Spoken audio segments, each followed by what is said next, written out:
Hello student, last video we discussed about the short answer type question of the lesson number 8. We already learned about the 10 questions. Today we continue this topic. Question number 11 is where are Lonas Llanos grass land found in the world, यानी कि जो लोनास के जो घास के मैदान हैं वो कहाँ पर पाए जाते हैं। Llanos grass land are found in Venezuela in southern America. It is actually los Llanos, यानी कि जो लोनास के जो मैदान है वो दक्षिणी अमेरिका के वेनेजुएला नामक देश में मिलते हैं। तो जो लोनास के जो घास के मैदान हैं वो वेनेजुएला साउथर्न अमेरिका यानी कि दक्षिण अमेरिका के वेनेजुएला में पाए जाते हैं। The question number 12 is where are compass grass land found, यानी कि जो कंपास ग्रास लैंड है वो कहाँ पर मिलते हैं। Compass grass land are found in Brazil, a country in South America, यानी कि दक्षिण अमेरिका की जो देश है ब्राज़ील, वहाँ पर कंपास के मैदान पाए जाते हैं। व्हाट इज़ पार्कलैंड, यानी कि जो पार्कलैंड है वो किसे कहते हैं। Tropical grass land which are found in South America known as parkland, दक्षिण अफ्रीका में मिलने वाले उष्णकटिबंधीय घास के मैदानों को पार्कलैंड के नाम से जाना जाता है, यानी कि जो साउथ अफ्रीका में जो ग्रास लैंड होते हैं उन्हें पार्कलैंड के नाम से जाना जाता है। Where is temperature grass land found,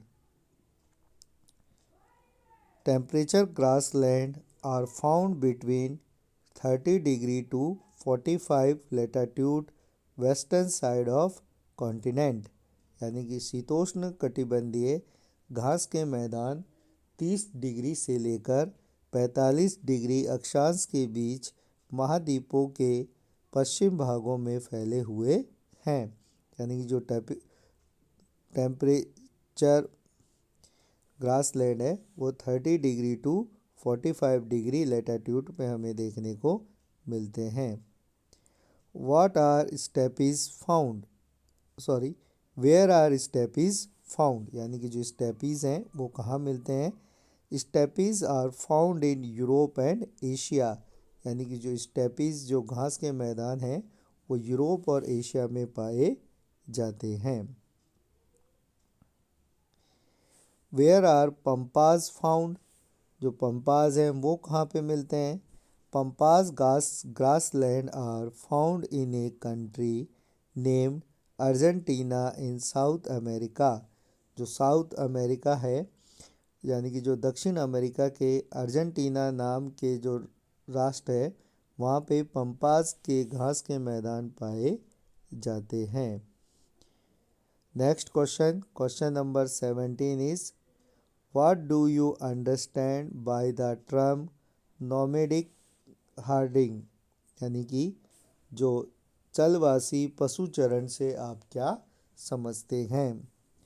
the movement of animal herder in process to grazing their cattle according to the climate and availability of water and grassland is called nomadic herding, यानी कि पशुपालन करने वाले लोगों के द्वारा अपने पशुओं को जो मौसमिक दशाएं होती हैं यानी कि जो सीजनल जो कंडीशंस है क्लाइमेट की जो कंडीशंस होती हैं उनके अकॉर्डिंग और पानी की जो उपलब्धता है और साथ ही साथ चारागाहों की उपलब्धता के अनुसार विभिन्न विभिन्न स्थानों हेतु चराने के लिए एक स्थान से दूसरे स्थान पर ले जाने की जो क्रिया है उसे चलवासी पशुचरण कहा जाता है, उसे नोमैडिक हर्डेड कहला जाता है, यानी कि